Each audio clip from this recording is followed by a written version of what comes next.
మనుషులు ఫెయిలియర్ ఎక్కడో తెలుసా? మనుషులు విఫలమైనది ఎక్కడో తెలుసా? వాళ్ళు లక్ష్యాలు పెట్టుకోనప్పుడు కాదు. ఆ పెట్టుకున్న డ్రీమ్స్‌ని, ఆ పెట్టుకున్న కలల్ని, పెంచుకున్న కలల్ని వదిలేసి ఎక్కడికో ఎళ్ళిపోతారు. ఏదేదో జేస్తుంటారు. మళ్ళా కొన్ని సంవత్సరాల తర్వాత ఆ కల గుర్తొస్తాయి. గుర్తొచ్చాక మనం దాన్ని వదిలేసాం గదా అనుకుంటాం. కాదు. ఒకటి గుర్తుపెట్టుకోండి. If you have a dream, A dream అయినా సరే, ప్లీజ్ ప్రొటెక్ట్ ఇట్. దాంతోనే మీరు బతకండి. దాంతోనే శ్వాసించండి. దాంతోనే జీవించండి. ఖచ్చితంగా ఆ డ్రీమ్ ఒక రోజుకి రియాలిటీలోకి వస్తదనమాట.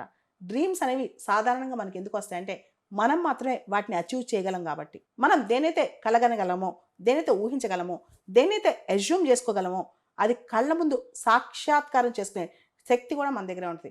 కానీ మనకు మనమే మనల్ని రిస్ట్రిక్ట్ చేసుకుంటాం. లిమిట్ చేసుకుంటాం. గిరిగీసేసుకుంటాం. మీరు చూడండి చాలా ఎగ్జాంపుల్స్ మన చుట్టూ ఉన్నాయి. ఎన్ని ఎగ్జాంపుల్స్ అంటే అన్ని ఎగ్జాంపుల్స్.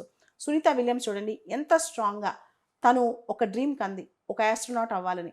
అయ్యి ఎంత కష్టం వచ్చినా, విధి ఆమెను ఎంత పుష్ చేసినా, ఎంత దూరం అయినా ఆవిడ తనని తాను స్ట్రెచ్ చేసుకొని బతికి బట్టగట్టి మళ్ళా భూమి మీదకొచ్చింది. అది ఆత్మవిశ్వాసం అంటే. మన డ్రీమ్‌తో మనం బతకడం అంటే. డ్రీమ్‌తోనే బతకాలి. మీరు చూడండి చాలా ఎగ్జాంపుల్స్ మన చుట్టూ గూడా చాలా గొప్ప గొప్పోళ్ళ ఎగ్జాంపుల్స్ కూడా ఉన్నాయన్నమాట. ఏపీజే అబ్దుల్ కలాం ఉన్నారు. ఆయన చిన్నప్పటి నుంచి ఒక కల దేశానికి ఏమైనా చేద్దామని. చివరి దాకా అదే కలతో ఉన్నారనమాట. నీకొక డ్రీమ్ ఉంటే దాన్ని ప్రొటెక్ట్ చేయి. దానికోసం కష్టపడు. దాన్ని ఎవరు కాదన్నా నువ్వేది ఆశిస్తే అది సంపాదించుకోవడానికి ప్రయత్నించు. అదే నిజమైన కల, నిజమైన జీవితం.